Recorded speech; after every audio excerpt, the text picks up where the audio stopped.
মন দিয়ে শোনেন, ফজরের 2 রাকাত সুন্নত যদি পারেন ঘরে পড়বেন, 20 মিনিট বাকি আছে, ঘরে পড়বেন। যখন ঘরে পড়বেন, প্রথম রাকাতে কুল ইয়া আইয়ুহাল কাফিরুন পড়বেন, দ্বিতীয় রাকাতে কুল হু আল্লাহ পড়বেন। বলেন আপনারা, উলামারা ছাড়া অন্যরা বলেন, ফজরের সুন্নতের প্রথম রাকাতে কোন সূরা? আইয়ুহাল কাফিরুন, দ্বিতীয় রাকাতে কুল হু আল্লাহু আহাদ, এটা পড়লেন। আর যদি পারেন মাঝে মাঝে, যদি পারেন, আলেমদের তো মুখস্থ আছে, আপনারা যারা সাধারণ আছেন যদি পারেন মাঝে মাঝে প্রথম রাকাতে সূরা বাকারার 136 নাম্বার ছোট্ট একটা আয়াত মুখস্থ করে নেবেন। দ্বিতীয় রাকাতে সূরা আলী ইমরানের 64 নাম্বার আয়াত মুসলিম শরীফের বর্ণনা আছে।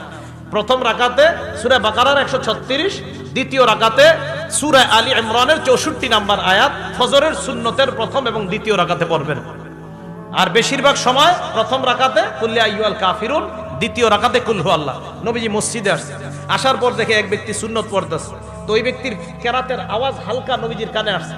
নবীজি শুনতে পাইল ওই ব্যক্তি প্রথম রাকাতে পড়তেছে কুল ইয়া আইয়ুহাল কাফিরুন। আল্লাহ নবী বললেন হাদা আব্দুন আরাফা রাব্বা। আল্লাহ নবী যখন শুনলেন এই ব্যক্তি ফজরের সুন্নতের প্রথম রাকাতে কুল ইয়া আইয়ুহাল কাফিরুন পড়লেন, নবীজি বললেন এই ব্যক্তি এমন এক বান্দা যেই ব্যক্তি তার রবকে চিনতে পেরেছে, যেই ব্যক্তি তার রবকে চিনেছে। তো নবীজি দাঁড়ায় রয়েছে, এবার ওই লোকটা দ্বিতীয় রাকাতে বললেন কুল হু আল্লাহু আহাদ। আল্লাহ নবী বললেন হাদা আব্দুল আমানা বিরব্বি, এই ব্যক্তি তার রবের উপর পরিপূর্ণ ঈমান আনছে। তাহলে প্রথম রাকাতে কুল ইয়া আইয়ুহাল কাফিরুন, দ্বিতীয় রাকাতে কুল হু আল্লাহু আহাদ। এবার ফজরের সুন্নত পড়লেন, পড়ার পর আপনি বাসায় বসে আছেন, তাকায় দেখেন ঘড়ির মধ্যে এখনো 15 মিনিট বাকি। তখন আপনি কি করবেন? আরবিটা প্রথম বলি, ওলামায়ে কেরাম তো আরবি মনে রাখতে পারবে, আপনারা পরে বাংলাটা বলতেছে। নবীজি বলতেন, ফাতুল বারীতে আসছে, আল্লাহুম্মা রাব্বা জিবরাইলা ওয়া রাব্বা মিকাইলা ওয়া রাব্বা মুহাম্মাদিন সাল্লাল্লাহু আলাইহি ওয়াসাল্লাম আউযু বিকা মিনান নারি সালাসা মাররাত। নবীজি আল্লাহর দরবারে দোয়া করতেন, হে জিবরাইলের রব, হে মিকাইলের রব, হে মুহাম্মদ সাল্লাল্লাহু আলাইহি ওয়াসাল্লামের রব, আমি আপনার কাছে জাহান্নাম থেকে পানাহ চাই। নবী এই দোয়াটা 3 বার করতেন। ফজরের সুন্নত পড়লেন, পড়ার পর সময় আছে, নবীজি দোয়া করতেন। এবার আমার সাথে বলেন, হে জিবরাইলের রব, হে মিকাইলের রব, হে মুহাম্মদ সাল্লাল্লাহু আলাইহি সাল্লামের রব, আমি আপনার কাছে জাহান্নাম থেকে পানাহ চাই। কয়বার এটা? 3 বার। যদি বাসায় পড়েন তো বাসায়, মসজিদে বললে মসজিদেও এই দোয়াটা করবেন। পরে যদি দেখেন এখনো নামাজের অনেক সময় বাকি, নামাজ পড়লেন, সুন্নত পড়লেন, সুন্নতের কেরাত পড়লেন, সুন্নতের পরে দোয়া করলেন। দোয়া করার পর বিবির দিকে তাকাইবেন। কার দিকে? বলে না সবাই, কার দিকে? বিবির দিকে। বিবির দিকে তাকানোর পর যদি দেখেন বিবি জাগ্রত, কথা বলবেন। যদি দেখেন বিবি ঘুমায় আছে, বিবিরে জাগ্রত করবেন। আম্মা জান আয়েশা সিদ্দিকা রাদিয়াল্লাহু তাআলা আনহার বর্ণনা, নবীজি যখন ফজরের সুন্নত পড়তেন, পড়ার পর আমার দিকে আল্লাহ নবী তাকাইতেন। তাকানোর পর আল্লাহ নবী যদি দেখতেন, ফাইন কুনতু মুস্তাইকিজা, নবীজি যদি আমাকে দেখতেন আমি জাগ্রত, হাদ্দাসানি, আমার সাথে আল্লাহ নবী কথা বলতেন।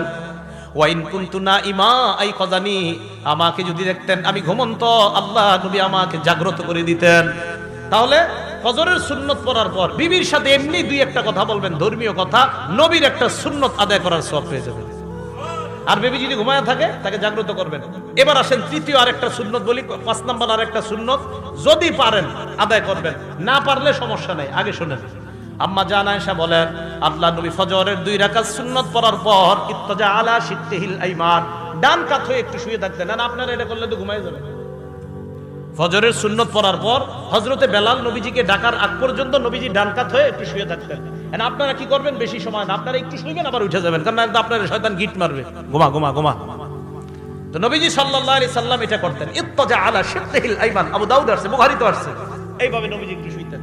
তো আপনি যদি পারেন এই সুন্নতের উপর আমল করেন, বাকি আপনি বেশি সময় করা যাবে না, সামান্য, আবার উঠে যাবেন, করলেই ঘুমায় যাবেন, একটু পরে উঠে দেখবেন সূর্য উঠে গেছে, সমস্যা হবে। আল্লাহ পাক রব্বুল আলামিন তো ফজরের নামাজের আগের যে সুন্নত, এই সুন্নত গুরুত্ব সহকারে আদায় করে এরপর ফজরের নামাজে আমরা উপস্থিত হব। এই হলো ফজরের নামাজের ব্যাপারে মোটামুটি আলোচনা। তো বলতেছিলাম 5 ওয়াক্ত নামাজ ধারাবাহিকভাবে আদায় করা। আবু দাউদ শরীফের 4986 নম্বর হাদিসের বর্ণনা, নবীজি সাল্লাল্লাহু আলাইহি সাল্লামের এক সাহাবা অসুস্থ হয়েছে, আনসারী সাহাবা। ওনারে দেখতে গেছে ওনার জামাই আর ওনার বেয়াই, ওনারে দেখতে গেছে ওনার জামাই আর ওনার বেয়াই। জামাইর নাম আব্দুল্লাহ রহমতুল্লাহি আলাইহি। উনি বলেন,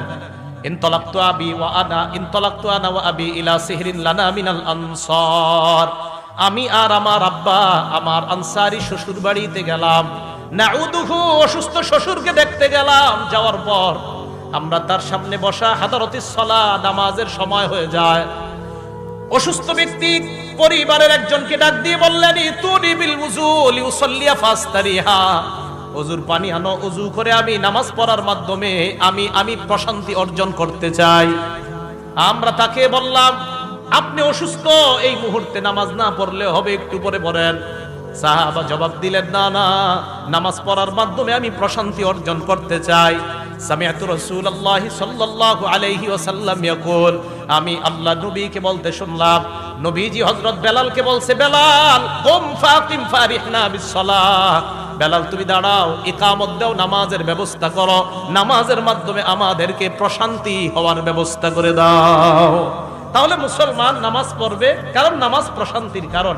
গাছে গাছে লিখে দিবেন নামাজ প্রশান্তির কারণ।